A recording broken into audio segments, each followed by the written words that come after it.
بسم اللہ الرحمن الرحیم۔ السلام علیکم ورحمۃ اللہ وبرکاتہ۔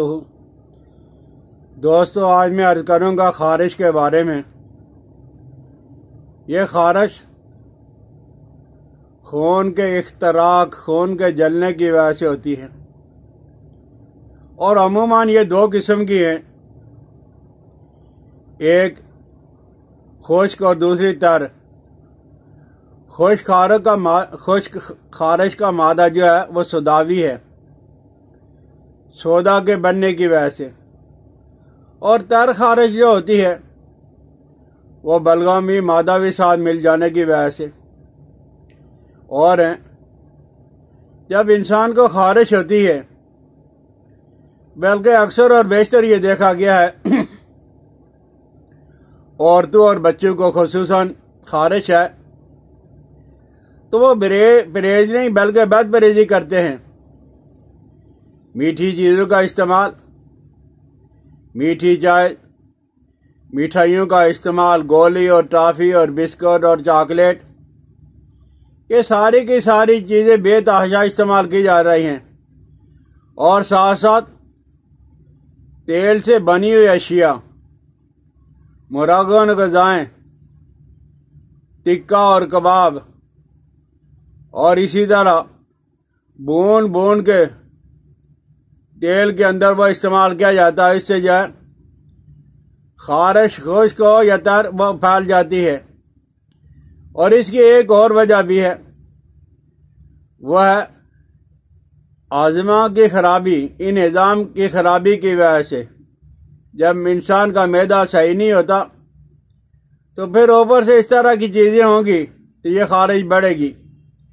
اور اسی طرح جب وہ آدمی میلا کچالا رہتا ہے، غسل کیا نہ استعمال نہ کیا، اور پھر جن لوگوں کو خارش ہے وہ صابن کا استعمال ہی بہت زیادہ کرتے ہیں۔ اور اسی طرح عورتوں کی ایام کی خرابی کی وجہ سے بھی جسم کے اندر خارش ہو جاتی ہے۔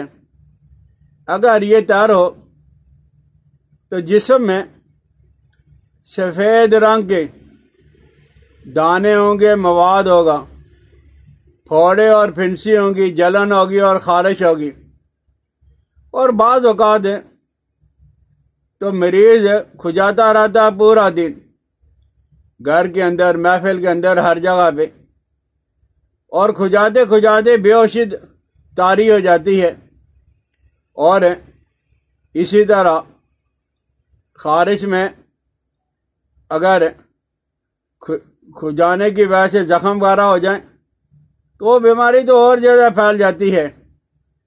اور یہ داد اور چنبل اسی کے خاندان سے ہے، خارش کے خاندان سے، اس کے قبیلے کے ساتھ اس کا تعلق ہے۔ تو اس کے لیے بے شمار ادویات ہیں۔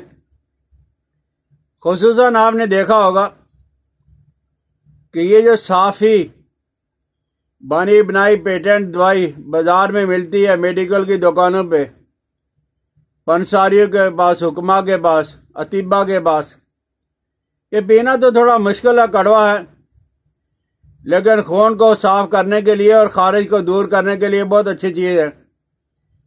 کس دواخانے کی لیں؟ جس دواخانے کی آپ کا دل چاہتا ہے، آپ کی مرضی ہے، اور اس کے اوپر لکھا بھی ہوتا ہے 1 چمچ آپ صبح دوپہر شام پانی کے اندر مکس کر کے استعمال کر لیں۔ لیکن آپ کسی ایسی جگہ پہ ہو یا آپ اتنی مہنگی صافی خرید نہیں سکتے تو آپ 3 چیزیں پنساری سے لے لیں۔ ایک ہے گندھک آملہ سار، دوسرا ہے گیرو، اور تیسرا ہے کالی زیری۔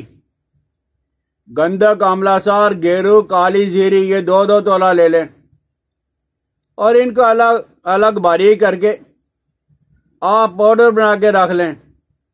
لیکن آپ یہ نہ سمجھیں کہ گندھک آملہ سار اس میں تو سلفر ہوتا ہے۔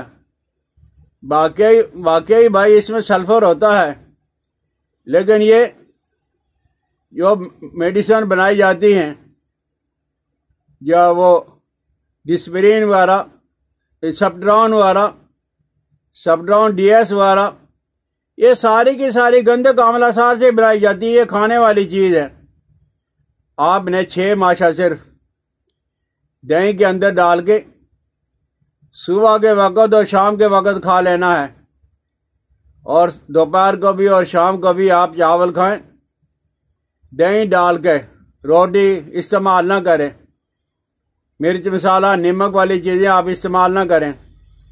اور تیسری بوڑی 6 ماشا آپ دہی کے اندر سرسوں کے تیل کے اندر ڈال کے اچھی طرح مالش کر کے گھنٹہ 2 گھنٹہ کے لیے بیٹھ جائیں، اس کے بعد غسل کر لیں۔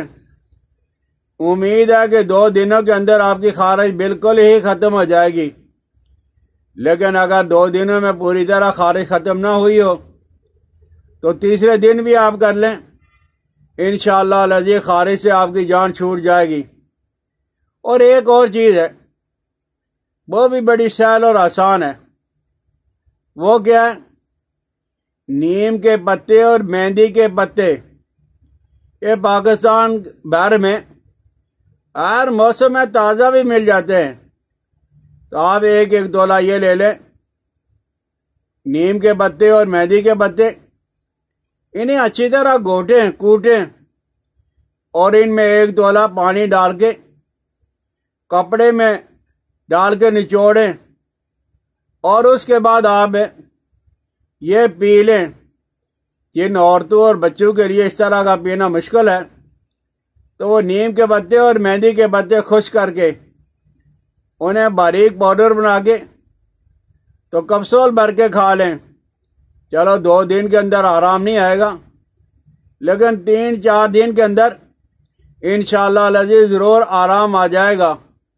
تو آپ کوشش یہی کرو کہ اگر کسی کو خارش ہو تو اس کو صاف ستھرے کپڑے پہنائیں، ان کو غسل ضرور کروائیں، تاکہ یہ بیماری پھیل کے گھر کے دوسرے افراد تک نہ پہنچ جائے۔ تو انشاءاللہ العزیز ہے، آپ نے اگر انہی چیزوں کو استعمال کیا تو خارش جس سے آپ پریشان ہو 3-4 دن کے اندر ہی انشاءاللہ العزیز خارش کا خاتمہ ہو جائے گا، آپ کو سکون مل جائے گا۔